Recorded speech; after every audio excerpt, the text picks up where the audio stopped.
მოგესალმებით, ვიწყებთ გადაცემას მძიმე კაცთან. დღეს ჩვენი სტუმარია დედა სიდონია, როგორ ბრძანდებით? მოგესალმებით მეც. მე მგონი კარგად. წინა სტუმარმა ზურაბ ლეჟავამ კითხვა უნდა დაეტოვებინა, მაგრამ უბრალოდ მოკითხვა გადაეციო. შენ მომდევნო სტუმარს და ხო კარგად არისო. სასიამოვნოა, როცა ვიღაცა საინტერესოს როგორ არის სხვა. დიდი მადლობა, ვცდილობ რომ კარგად ვიყო. ცხოვრების ეს გზა რატო აირჩიეთ და როდის აირჩიეთ? მე მგონი აღარც მახსოვს იმდენად დიდი დრო ამას მერე გასული. მე ვიყავი სადღაც 16 წლის ჯერ სკოლა არ მქონდა დამთავრებული, რომ ჩემმა დამ და მამამ დაიწყეს ეკლესიაში სიარული. მე ვიყავი ამ დროს კომკავშირის მდივანი და მართლა მეცინებოდა ხოლმე, იმიტომ რომ რაღაც ჩემი და აღარ ცდილობდა რომ დავაჯახებული იყო რაღაც ეზრუნა იმაზე გარეგნობაზე, ჩაცმაზე და ვერ ხვდებოდი ესე ჩუმად ცოტა არ იყოს ვქიდიკობდი ამაზე გულში. მაგრამ შემდეგ იცით რა იყო, არასდროს არ მიქადაგებდა და აი ამან იქონია ჩემზე გავლენა. არასდროს არ უთქვას ჩემზე რომ აი წამოდი ჩემთან ერთად ეკლესიაში და მამაც თავისით მივიდა, ანუ ეს ჩემი დის გავლენა არ ყოფილა და ძალიან მომხიბლა თუ გავლენა იქონია ჩემზე იცით რამ რომ თვითონ ჩემი დის ცხოვრების წესმა იმდენად კეთილშობილი დღითი დღე უფრო ხდებოდა, იმდენად სხვებზე ზრუნვა გამოიხატა მასში რომ აი ამითი მოიტანა ჩემამდე თავისი ცხოვრების წესი. როდისმე თუ გქონიათ სინანულის გზნობა ამ განაწყვეტილების გამო? კი, მქონდა ერთხელ ის იყო ძალიან სასაცილო შემთხვევა. ანუ 17 წელს ვიყავი რომ სტუმრად წავედი ჯერ სამთავროს დედათა მონასტერში, ვხვდებოდი იმას რომ ეს შეიძლება იყოს გადაცება და სულაც არ ყოფილიყო თქვა შემდეგ უკვე ჩემი გზა და უბრალოდ იქ ორი კვირით მაკურთხა მოძღვარმა და მამა გაბრიელი იყო მაშინ ცოცხალი, იყო ძალიან საინტერესო იცით აი ისეთი მონაზვნები იყვნენ ან მორჩილები, აი ყველა მართა გულით გულწრფელად მისული, აი ოაზისი იყო იცით რომ ახსენდება ხოლმე მგონი დღემდე მაგითი ვცოცხლობ რომ ეს ნანახი მაქვს და შემდეგ გალობდნენ არაჩვეულებრივად ხელსაქმე იყო და ძალიან მომეწონა და სტუმრობის შემდეგ უკვე ფაქტიურად ერში აღარც მიცხოვრია ეთერი ჩემი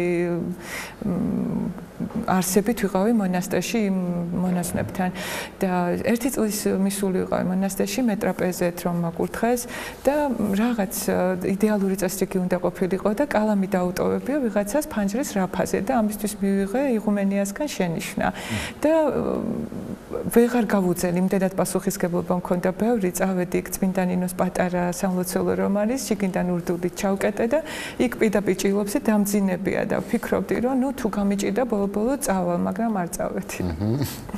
და ის ხელნაკეთების კეთება როდის დაიწყეთ? სამთავროში მასწავლეს კარგვა, მაგრამ მე ჩემი ახლობლები მეუბნებიან ეხლა რომ ერთხელ ბებიასთან იქ ეზოში გამიკეთებია ის მიწა მომითხრია, იქ ჩამიყრია ის რომ იყო ფერადი ქვები, მოზაიკა რა ერქვა არ მახსოვს და ჩაგვეხედა, ის შუშები ჩამიყრია იქ მინა დამიფარებია და დარაჯობდი რომ ვინმეს არ დაებიჯებინა, ანუ ეს ქვებთან ყოველთვის მომწონდა როგორც ჩანს. მამა იყო მხატვარი, ანუ ფერებსაც ბავშვები ნაშევეჩვია. მე მონასტერში უკვე ვქარგავდით, მე საბერძნეთში უკვე იქ ტრადიცია აქვს ფერადი ჯვრიანი სამკაულების და აი ეს უკვე მე ნაქარგობა შევიტანე იქ. სანამ ეკლესიაში წახვიდით, რომელ სკოლაში სწავლობდით? მე დავამთავრე თელავის რაიონში კონდოლის საშუალო სკოლა. ისე ვარ წინადიდან წარმოშობით, მაგრამ ჩემი უფროსი და იყო ავად და პირველ კლასში უნდა შევიყვანე ბებიასთან და ისე შემეჩვევენ მე ბებია და ბაბუა და მეც იმდენად მომეწონა იქ რომ იქვე დავამთავრე, აღარ გადავსულა არასად. რომელ საგანს სწავლობდით კარგად? კარგად სწავლობდი უფრო ჰუმანიტარულს და ასტრონომია მიყვარდა ყველაზე მეტად. სულად რა სწავლობდით? მათემატიკას.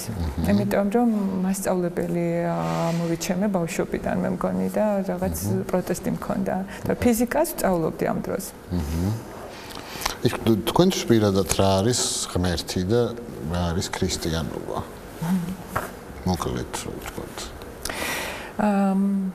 ჩემთვის ქრისტიანობა არის სწორედ მაცხოვარი ქრისტე ისეთ დროს მოვიდა, როდესაც კაცობრიობა იყო გარკვეულ ჩიხში შესული და იყო ამისი განახლება საჭირო, ასედაც იყო ნაწინასწარმეტყველები. და მე ვფიქრობ, რომ ქრისტიანობა იგივე ადამიანობა, უბრალოდ აი კორექცია შევიდა, იმიტომ რომ ვიცით ძველ აღთქმაში უკვე როგორ ვითარდებოდა.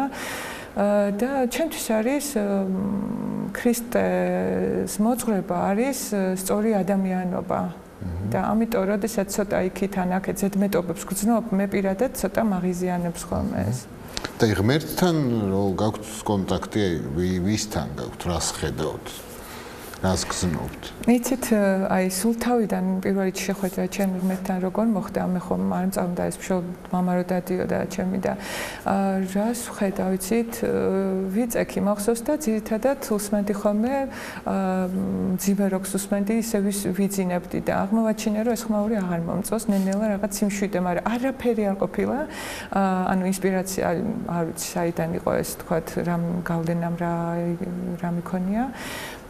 და ვიწექი და ისე რაც სიტყვები მახსოვდა ლოცვის, არც ერთი ლოცვა არ ვიცოდი ზეპირად, ისე დავიწყე. და მე მივხვდი ნელ-ნელა რომ უნდა დავდგე და ისე ვესაუბრო ის, ვინც რაღაც ჩემს გულთან ახლოს მოდის და ამას სახეს არც არასოს არ მიძებნია, იცით, ამისი სახელი. არ ვიცი, აი დღემდე ასე მოვდივარ. შეიძლება თუ არა რომ ღმერთს ყავდეს თავის ღმერთი კიდე? არა, ღმერთი აბსოლუტია. ადამიანებიც აი სწორედ წმინდა მამები წერენ რომ სასუფეველი რატომ არ არის მოსაწყენი და ყოველდღიურად ანგელოზებიც კი ანუ რაც არის უფლის ქმნილება სულ ვითარდება და აუსულებად ვითარდება, იმიტომ რომ უფალი არის აბსოლუტური ამოუწურავი მიუღწეველი და მარადისობაში სულ ვითარდება ადამიანი, ამიტომ არც არასდროს არ მოვიწყენთ. ვინ არის ყველაზე ნამდვილი ქრისტიანი, ვისაც შეხვედრი ხართ ცხოვრებაში?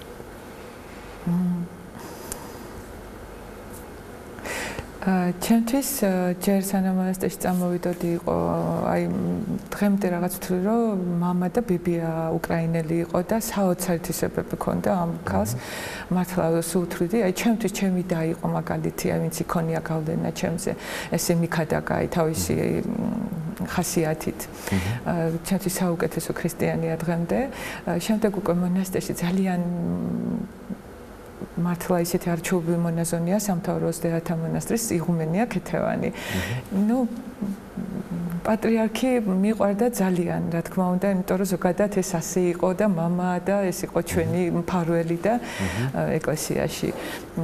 საბერძნეთში რომ წავედი, იქ ძალიან ბევრი კარგი ქრისტიანი ვნახე, იცით, ანუ ჩემთვის ქრისტიანობა რაც არის, რომ ადამიანმა აი ამ მოძღვრების მიმდევრობით შექმნას თავისი თავი ისეთი, აი როგორც უფალი ამბობს, რომ იმით სცნან უკეთო ქრისტესნი ხართ, უკეთო რამე თუ ქრისტესნი ხართ, უკეთო იყვარებოდეთ ურთიერთას. და მე ქრისტიანი ასეთი მინდა, რომ იყოს ქრისტეს სახე და მიმდევარი. წერალი რომელი მოგწონთ? წერალი ბავშვობაში ვკითხულობდი, ლევ ტოლსტოი მაქვს დაკითხული სრულად. ძალიან მომწონდა ეს გარდატეხის ასაკში, მიყვარდა ზოგადად რუსი კლასიკოსები, გოგოლი მიყვარდა არ ვიცი, დოსტოევსკი. ქართველი მწერლებიდან მიხეილ ჯავახიშვილი. მუსიკოსი, აი რა მუსიკას უსმენთ? ზოგადად მუსიკას რატომღაც იყო მონასტერში აი 10 წელი საერთოდ რადიოც არ მქონია კელიაში, იცით, მარტო საგალობეს უსმენდი, მაგრამ ჩვენთან ხო სხვანაირი მუსიკაა, იმის შეიძლება უყურო მზეს ან ციურ სხეულებს და ის ხმა მოდიოდეს, თქვა, ჩემამდე შეიძლება სინდისის ხმას უსმინო, კიდევ არჩეული მელოდია აქვს, როდესაც ის გამართულია, მაგრამ მუსიკას მე მომწონს ჯაზი, შემიძლია მოусმინო, არ არის ჩემთვის ხმაური ქართველი კომპოზიტორი და ნუ ბიძინა კვერნაძე მიყვარდა თვითონ ძალიან და შეიძლება ამიტომაც მიყვარს. და ფილმი რომელი გიყვართ? გამორჩეულად. ფილმი სიმართლე გითხრათ, არ უყურებ ხოლმე ძალიან იშვიათად და აი აღარც მახსოვს. ბატონო. და აი ადამიანმა რისთვის შექმნა საერთოდ რელიგია და რა მოუტანა ამან კაცობრიობას? მე მგონი რელიგიას შექმნა, როდესაც ვამბობთ, ალბათ ის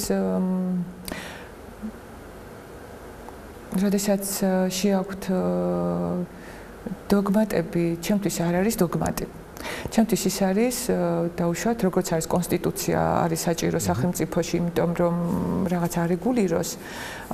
ეს არის იმიტომ რომ ჩვენთვისაც შინაგანი ის რაც რეალურად არის უკვე ადამიანში, ის არეგულიროს, ის კი არა რომ რაღაც შექმნას. ამიტომ თუ რელიგია არ შეგვიქმნია, რელიგია არის ყველა სული გრძნობს რომ რაღაც ზებუნებრივი არსებობს და შესაბამისად რელიგია მე ვთვლი რომ არ შექმნილა. უბრალოდ ისეთ შემაწუხებელია ჩვენთვის, მოდი ადამიანებმა არის გაპოლიტიზირებული თუ დაუშვათ იქ რომელიმე ეროვნების ქვეყნის რაღაც მენტალობა ემატება ხოლმე კიდე ზემოდან და მას რელიგიას არქმევენ. და ისე საერთოდ რა შექმნა ყველაზე მაგარი ადამიანმა? მე მგონი ადამიანს ყველაზე ძლიერი რაც შეუძლია განახორციელოს კი არ შექმნას ეს არის სიყვარული. იმიტომ რომ ერთმანეთს როდესაც სიყვარულს ვაძლევთ, ყველაფრის შექმნა შეგვიძლია მე პირადად ასე ვარ. და სიყვარული რა არის საერთოდ? საიდან მოდის? როგორ სადიბადება? სიყვარული ჩვენ უფლის ხატი ვართ და თვითონ პირველ საწყისიდან მოდის ეს უნდა მოდიოდეს, მაგრამ როდესაც ამას ვთრგუნავთ სიყვარული, არ ვიცი, ზოგჯერ ადამიანები აი სიყვარული კი არა შეიძლება ისე შეგაშინდეს რომ ყველასგან და ყველაფრისგან გაიქცე. კი ბატონო. ის სიცივიდან სითბოში უფრო გიყვართ შესვლა თუ სიცხიდან სიცივეში? სიცხიდან სიცივეში. და ყველაზე მეტად რისი გაგება გაინტერესებთ? მე ხა გამოფენაზე რომ მივდივარ, იქ ტრანსპორტში რომელიმე ტერორისტი შევხვდება თუ არა. იმიტომ რომ ცხონება ჩემი მომავალი არ მაინტერესებს, რადგან ვიციო ჩემზეა დამოკიდებული როგორ შევქმნი ჩემს მარადისობას. რომ გითხრა რომ მომავალ ცხოვრებაში იქნებიო გრძნობაო. რომელი გრძნობა იქნებოდით? გრძნობა. ეს ხუთი საგრძნობელი რაც გვაქვს თუ როგორც აღვიქვათ გრძნობა? სულერთია. მე მინდა ძალიან ბევრი სიყვარული გავაცე. ზოგჯერ ამის გამო იმდენად მე მგონი საქართველოში გადაჩვეულია ხალხის სიყვარულს და რომ შეიძლება უანგაროთ რაღაც გასცე, ან იზრუნო, რომ ძალიან ხშირად გამიგია ხოლმე ვინმეზე ან რამეზე რომ ზრუნავ, რომ სულ სხვა სახელი დარქმევია ამას და ნუ ეს ძალიან მკეტავს და ძალიან მაკომპლექსებს თუ მაუცხოვებს არ ვიცი და ცოტა ხან შემეშინდება ხოლმე, მაგრამ მე ისე ვაგრძელებ ხოლმე რატო ხდება სიყვარული და აი სხვა მინდა რა შეიძლება ბევრი გავცე, აი მიღება შეიძლება არც ველოდე აი მიჩევია რომ მომცე საშუალება გავცე ბევრი. რატო ხდება ესე რომ აი სიყვარულის გაცემაც კი რაღაცნაირად საში. ხო. სხვადასხვა ქვეყნებში მე ვერ ვიტყვი რომ ეს არის ჩვენი დროის, იმიტომ რომ იგივე საბერძნეთში მე ბევრად ლაღი ვარ და ეს ძალიან ლოგიკური და ძალიან ბუნებრივია და პირიქით მე ამითი დავიმკვიდრე იქ მინდა გითხრათ. აქაც ნაკლად ითვლება, იქ შეიძლება ღირსება იყოს. თქვენთვის პირადად რაზე მიუთითებს ის, რომ ქვეყანაში, სადაც ამდენი გაჭირვებული ადამიანია, ეკლესია არის ესეთი მდიდარი? იცით, მე სწორედ აი ეკლესიაზე რომ უკვე თითქოს საზოგადოებამ რაღაც გაბედახმის ამოღება ვიყავი რაღაც 1-2 კვირის საბერძნეთიდან ჩამოსული დროებით.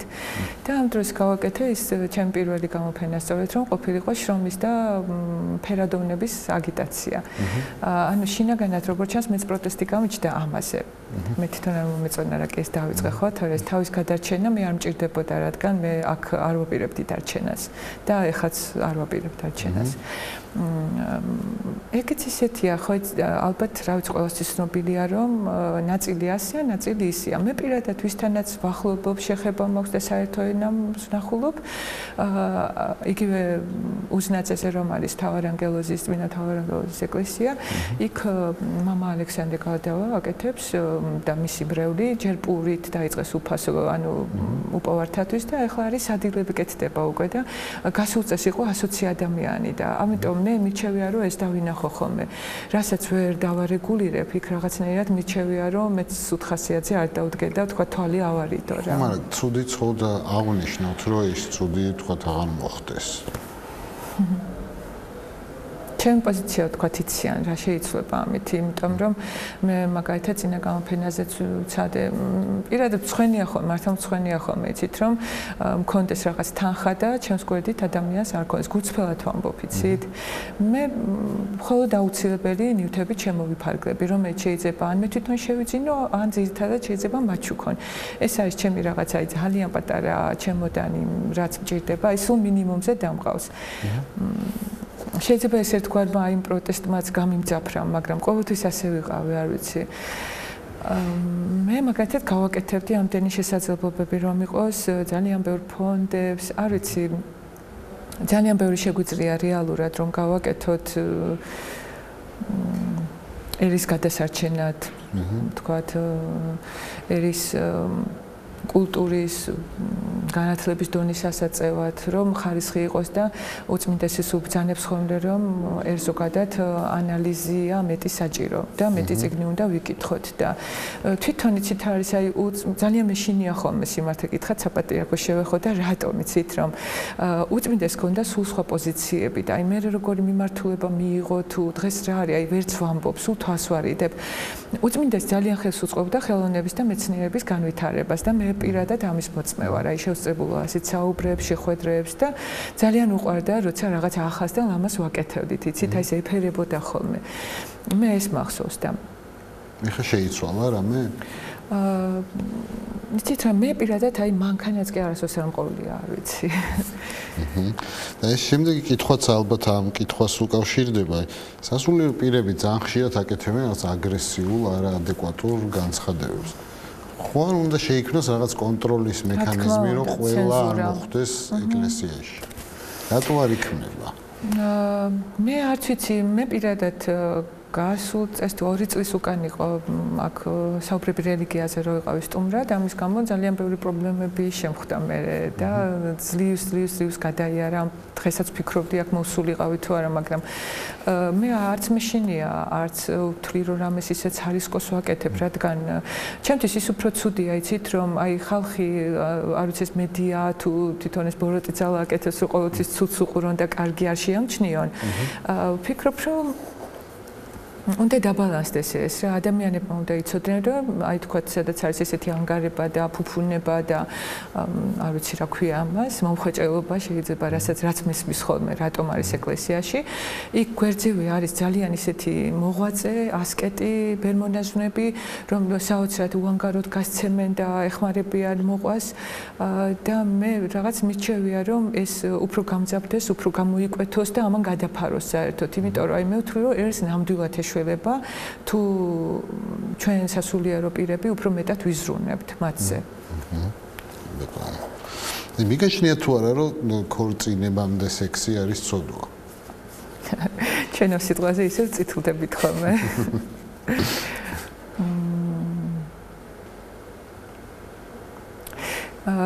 ესე ვერ ვიტყვით, იცით, აი მოდით თქვათ და ჩემამდე მოვიდა ეს ინფორმაცია, როცა უკვე მომხდარია როგორ უნდა მივუდგე იმ ადამიანს, ხო? რაღაც ისეთია იცით აი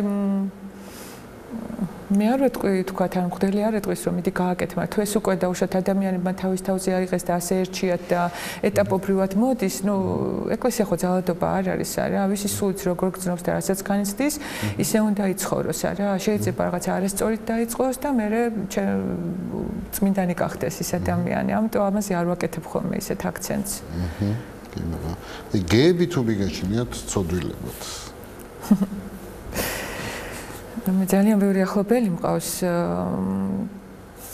მე ეს არ მომწონს ზოგადად, როდესაც თქვათ ეს არის ასეთ კავშირზე მესმის, აი გულახდილად ვიტყვი, ჩემზე სულ სხვანაირად გონიათ, მაგრამ ნამდვილად არ მომწონს.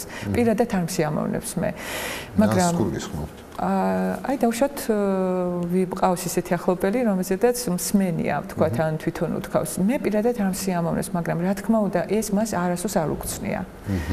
არასოდეს არ უგზნია და მე იცით როგორ აი ეს ძალიან მინდა გამოვხატო იცით რა კი მაქვს ახლა საშუალება ერთ-ერთ ახალგაზრდას უთხარი რომ აი რატო გაგიშთა თქო სურვილი რომ ჩემთვის მოგემართა რატო დამირეკე და რატომ თხოვე შეხვედრა თქო შენი პრობლემა ის კი არ არის თქო რა დაუშვათ შენ როგორც არქმევ ხარ გეი ეს კიდე გასარკვევი არის თუ არა გეი თუ მე ფსიქოლოგებთან მქონია ამ თემაზე საუბარი და ეს შეიძლება იყოს პროვინციალიზმის გადასაფარად, შეიძლება იყოს დაუშვათ დედას ყავდეს ეს, ხო იცით, ბევრია ძალიან პროცენტულად, ამბობენ რომ 2%-ია სამყაროში, ზოგადად სოფიოში, რომელიც გენეტიკურად იბადება ასე.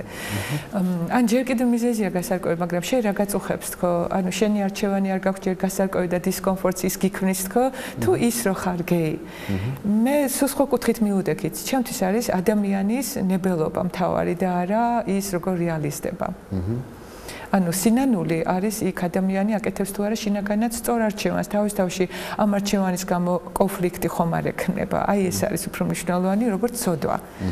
ანუ თავის თავთან წინააღმდეგობაში არ მოვიდეს, რაც შეცდომაზე მოყვება მერე, თორე და არა ეს გეი, მე ცალკე ამას არ განვიხილავ. ქართულ ეკლესიაში თუ არიან? რა? ქართულ ეკლესიაში. არიან თუ არა? მე მსმენია რომ არიან, დიახ. თუმცა არ ვიცი ჩვენ ეს ნამდვილია თუ არა. ყველას დიდ ცოდვად პირადად თქვენ რა მიგაჩნიათ? მე პირადად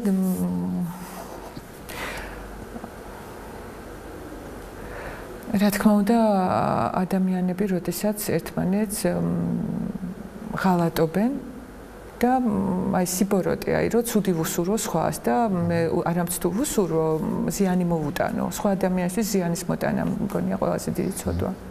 რომელი ორი ადამიანის საუბარს მოусმენდით სიამოვნებით? საქართველოში თუ? სულ ერთია.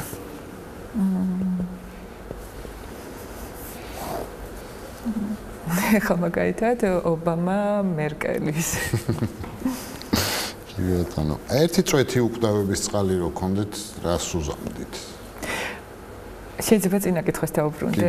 იცით რატომ? აი მაგალითად ჩვენ წმინდა მამები რაც მაინტერესებს, იქ დიალოგები არის და შემიძლია წავიკითხო. ანუ ეს არ არის რომ ვინატრო, ასე ვთქვათ. ის შემიძლია დღესვე წავიდე და წავიკითხო. უფრო საინტერესო დიალოგები. კი ბატონო. ხო და ერთი წვეთი რო გქონდეთ უკვდავების წყალი, ერთი ადამიანის სამყოფი რას უზამდით? ვისაც სიცოცხლე სჭირდება ამ ეტაპზე ყველაზე მეტად. ანუ ის ადამიანი სჭირდება ცხებს, ან დაუშვათ თავისი გარდაცვალების რეალობა აგდებს სასოწარკვეთაში, აუცილებლად ეშინია ძალიან, რო არ შეშინებოდა, იმიტომ მივწევდი და არა იმიტომ, რომ ეცხოვრა. გარეგნობით რომელი ქართველი კაცი და ქალი მოგწონთ? ბავშვობიდან მე ვხატავდი სულ ქალებს. ამიტომ ძალიან მომწონს. ну ყოველთვის ლიკა ქავჟარაძეზე ვამბობდი ხოლმე, მაგრამ ეხლა უკვე იმდენია. მე ძალიან მომწონს მაგალითად ახალგაზრდა მოდელია ჩემი ახლობელი ნათია ჩიქოვანი. კაცი? იცით არის კაც გარეგნობით არ მშვენის ასე ვთქვათ, ხო? მე უნდა მისი თვისებები და ღირსებები თუნდა კაცის ღირსება რა? სამწუხაროდ ახლა არა, ვერავის ვერ დაგისახელეთ, იმიტომ რომ ესეთი ადამიანი რო არსებობდეს, ვისაც თუ რომ ისეთი გამოხატულად ღირსეულია და თქვათ მშვენიერს ქმნის თავის თავს, მაშინ საქართველოსაც უშველიდნენ. კი ბატონო. პატრიარქის განცხადებას როგორ შეაფასებდით, რომ აი ქართველი დედების საზღვარგარეთ წასვლა სამუშაოდ არის მანკიერება? მე არ ვიცი რა იგულისხმა, ამიტომ რაღაც არ დავფიქრდი, იმიტომ რომ შეიძლება უწმინდესმენია ძალიან ბევრი რამ, როდესაც მშობლებისგან მიტოვებული ადამიანები უფრო მეც კარგავენ აქ, ვიც დედის გარეშე იზრდება. ჯობია აკლდეთ და უშუალოდ მინიმალური ჰქონდეთ საზრდოც და ყველაფერი და ჰქონდეთ ის დიდი სითბო, რომელიც არის მშობელი, რომ ამ დროს უფრო უკეთესები იზრდებიან, ვიდრე მატერიალური მდგომარეობით. შეიძლება უწმინდეს ეს ტკენს გულს და ამიტომ გააკეთა განცხადება. ანუ აქაც დიფერენციაცია უნდა მოხდეს, იცით, ვინ უნდა დარჩეს, ვინ უნდა დაბრუნდეს. ესე ვერ ვიტყვი, რომ ყველა უნდა დაბრუნდეს. ბატონო. თქვენთვის რა არის თავისუფლება და აქვს თუ არა საზღვარი მას? თავისუფლება თვითონ უფალია, ჩვენ ვართ ღვთის ხატი, რას მოიცავს, უქს წარმოუდგენია, რომ ჩვენ ფიზიკურად გავართ უფალს, მაგრამ უფლის წმინდა მამები ასე განმარტავენ, რომ ადამიანი ღვთის ხატი იმითია, რომ მას გააჩნია თავისუფალი ნებელობა, ნებელობა თავისუფლება შესაბამისად, ანუ მე ვირჩევ რა გავაკეთო, რა არ გავაკეთო, ხო?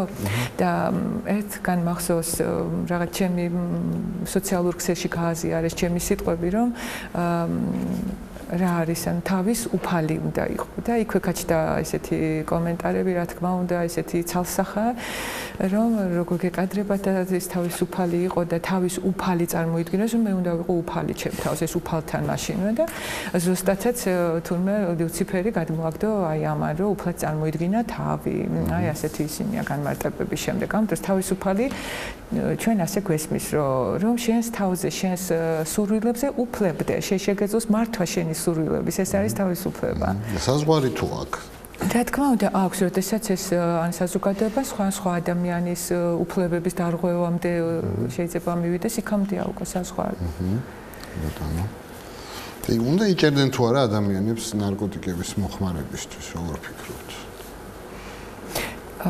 ნარკოტიკებს რომელიც მოიხმარს ანუ და არა ის ვიც ასაღებს მე ვთვლი რომ არ უნდა იჭერდნენ რა თქმა უნდა დამოკიდებული ხდება ადამიანი მას პირიქით რეაბილიტაცია გვერდით დგომა სჭირდება და ის უკვე ისედაც გაჭირვებულია და არა მსუ კიდე დაუმატო ზემოდან გაჭირვება თქვენი პოზიცია აი ამ საკითხზე თუ ემთხვევა ეკლესიის პოზიციას მე მგონი კი იმიტომ რომ იქ სადღაც მსმენია რეაბილიტაციის ცენტრი ჰქონდა უწმიდეს გაკეთებული ნარკოტიკზე ანუ დამოკიდებულების კი ბატონო კარგი ჯერ კვერცხი იყო თუ ქათამი ჯერ იყო კვერცხი რატო არ ვიცი ასე წარმოვიდგინე ეს სატანასთან რო გქონდეთ კვერცხამდე მაინც ქათამამდე მაინც კვერცხი იყო ხო ეს სატანასთან რო გქონდეთ ერთი კითხვის დასმის საშუალება რას კითხავდით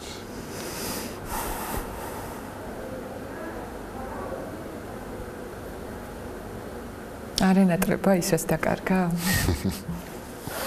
აი ამათგან ვინ იქნებოდა ყველაზე საინტერესო სასულიერო პირი როგორ ფიქრობთ შეიძლება გამსახურდია რა თქმა უნდა რატო გონია ჩინაგანი ადამიანი იყო გამოხატულად პოლიტიკა თუ გაინტერესებთ ისე პოლიტიკა მაინტერესებს რამდენადაც ეხება ერს და ერის ცნობიერებას და ერის განვითარებას რა თქმა უნდა როგორ გავლენას ახდენს დღევანდელ მდგომარეობას როგორ შეაფასებთ პოლიტიკას მოდი ისეთ მე იმას ვიტყვი რომ ესეც ვამბობ რა თქმა უნდა ეს არის ჩემ ძალიან სუბიექტური და შეიძლება იყოს რაღაცის გავლენით ესეთი აზრი ჩამოყალიბებული ამიტომ ვერ ვიტყვი რომ ასია დღეს რაღაც ისეთი უმოქმედობა მეჩვენება თითქოს არაფერი არ ვითარდება ამ დროს თქვათ მეუბნებიან სხვები რომ არა აი ამ სიჩუმეში უფრო მეტი პერსპექტივა რო განვითარდეს იმიტომ რომ აი თუნდაც ის რო ხა მე ვზივარ და ვსაუბრობ ანუ რაღაც სივრცე ესეთი შეიქმნა ალბათ იცით რომ თვითგამოხატვის ვისაც რა უნდა აკეთებს და ამბობს თუ რაღაც ნუ მე ვისურვებდი რომ ეს იყოს მხოლოდ და მხოლოდ ეტაპი რომ ადამიანებმა ნახონ რომ თქვა სახელმწიფო არაფერს არ გაუკეთებს არც პოლიტიკოსები და თვითონვე უნდა რაღაც შექმნან და განავითარონ აი ეს ძალიან კარგი ეტაპი იქნება თუ ეს არის ბატონო კარგი შემდეგ სტუმარს დავუტოვეთ რამე შეკითხვა შემდეგ სტუმარს რა არ მოგწონთ საქართველოში თუ